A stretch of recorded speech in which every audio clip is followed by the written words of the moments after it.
Welcome back to the Football Terrace. Make sure you've hit the like button. Make sure you are subscribing to the Football Terrace as well. Visual Age, if you need them, hit like, subscribe. Bell notification as well. Very, very important indeed. Talking Manchester United, talking Arsenal, and as the title on our overlay says, this makes sense.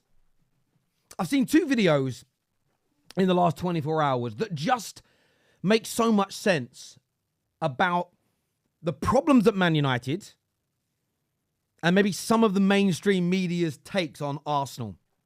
Plus tonight, if you're interested, I've got another video dropping. My big response. My big response to a number of things that have been said in the last few days, plus an attempt to damage the Football Terrace officially through YouTube. We're going to discuss tonight. This kind of covers into that a little bit. We'll do more of that later. I wanted to start off this video here with Simon Jordan and Graham Souness. Simon Jordan himself has been quite detrimental of Arsenal at times in the last year or two. I feel moving the goalpost somewhat. But Graham Souness, we know what a sourpuss he can be, the way he treated Paul Pogba. I called it out for many years. But just take a listen to this for a moment, because it's a madness to me personally. You got a thought on Wenger? You like him? Do you think he's Have you got a thought on Arsene Wenger is the question.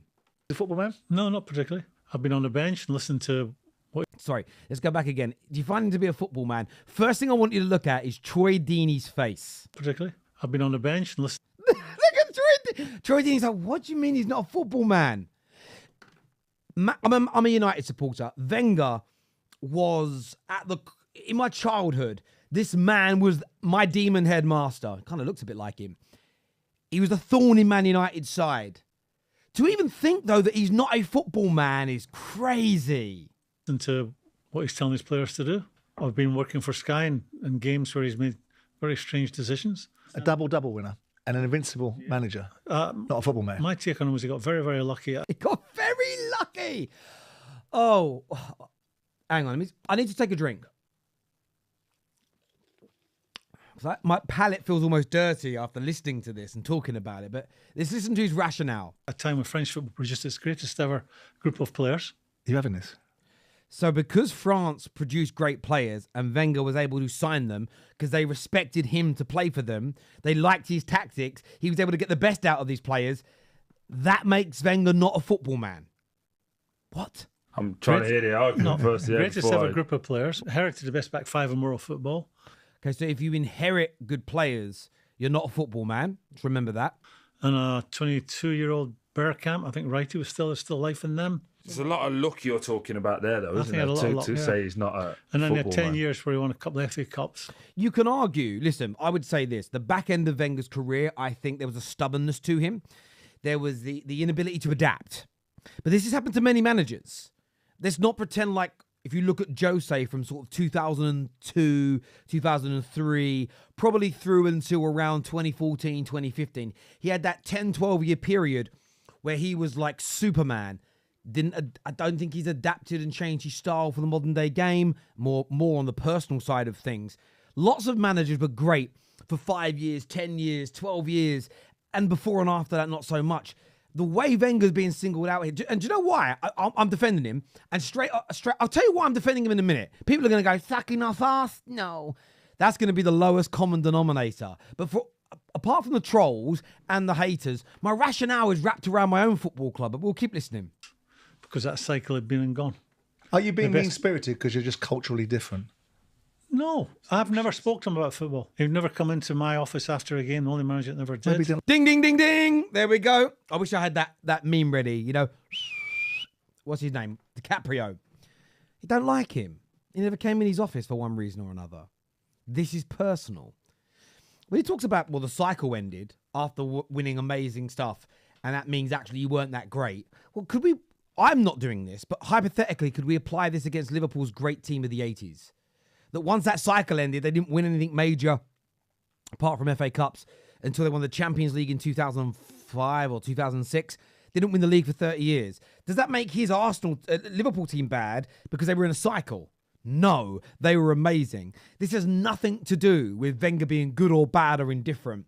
This is about, fundamentally, I don't like Wenger. And in turn, it's made him not like Arsenal. And I always, listen, it's always tongue-in-cheek when I say that Arsenal hate is an illness, or even use the word Arsenal hate. I'm having a little bit of fun with it. I think everybody that watches my content understands that in reality. But I think even the tribalism, I think so much of it stems from personal annoyance as opposed to this is my actual footballing opinion. For me, this is the Arsenal hate revealed, the origins of Arsenal's hate revealed here from a Graham Souness point of view, because this is shameless. It is absolutely shameless. It really, really is. Now, I want to talk a bit about... What we're doing... Hang on a minute. Why is it playing? Why is it doing that? Why is it doing that? Let's go back. I want to talk a little bit about Manchester United in a moment. I really, really do. And we are going to speak about Manchester United. But before I speak about Manchester United, I want to remove that background. There we go.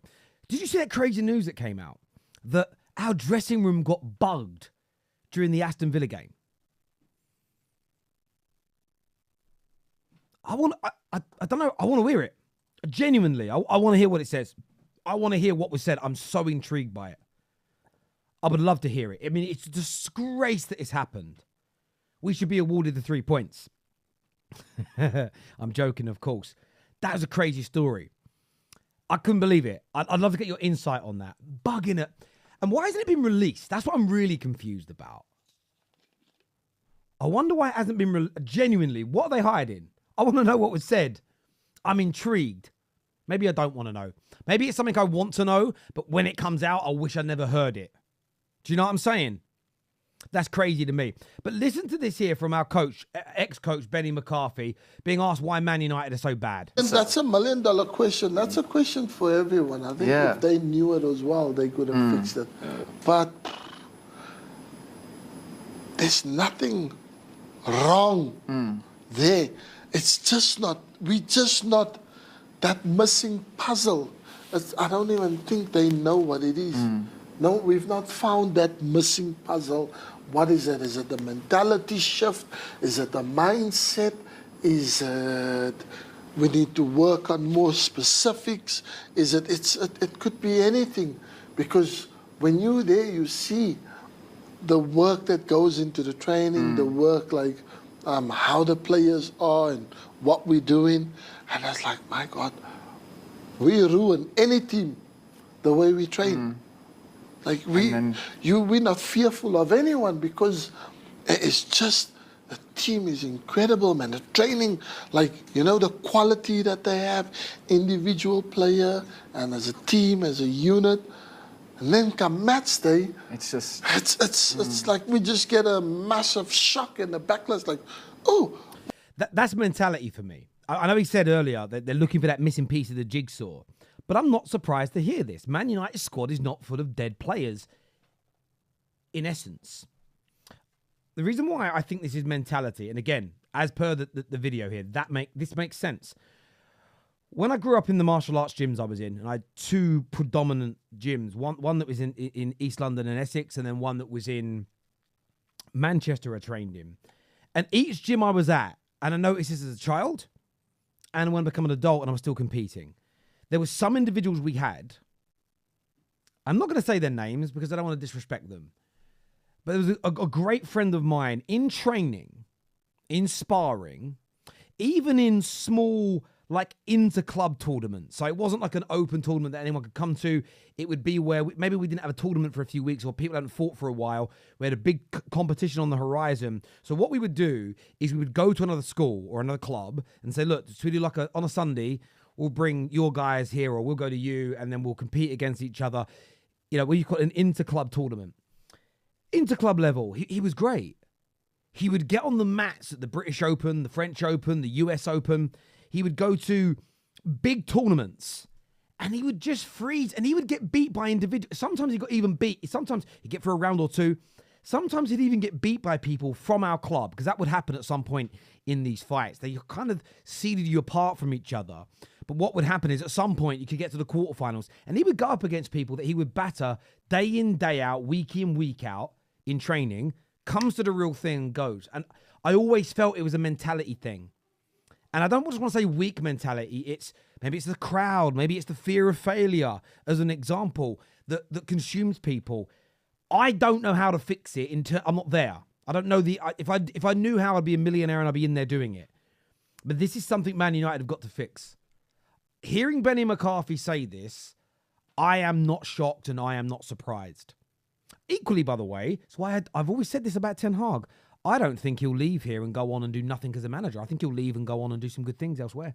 I really do. But between him, the board, the players, the coaches, everybody together, they haven't found a way of getting the quality of player that we've got to play good quality, consistent football, to stop the mental blocks from coming in. And they've got to find a way.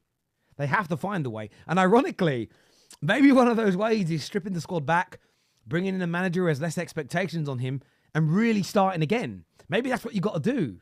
Maybe every time we had a manager or a few players in and we go, right, we're Man United, we've got to have those Fergie level, those Busby expectations. Maybe that's why the arses go. Because they're just not built for it at the moment. Look, I want to get your views. I want to get your opinions on that, people. Look, as ever, hit the like button, please. Make sure you are subscribing to the Football Terrace. Take care, goodbye, God bless, and I'll see you all again soon. Peace.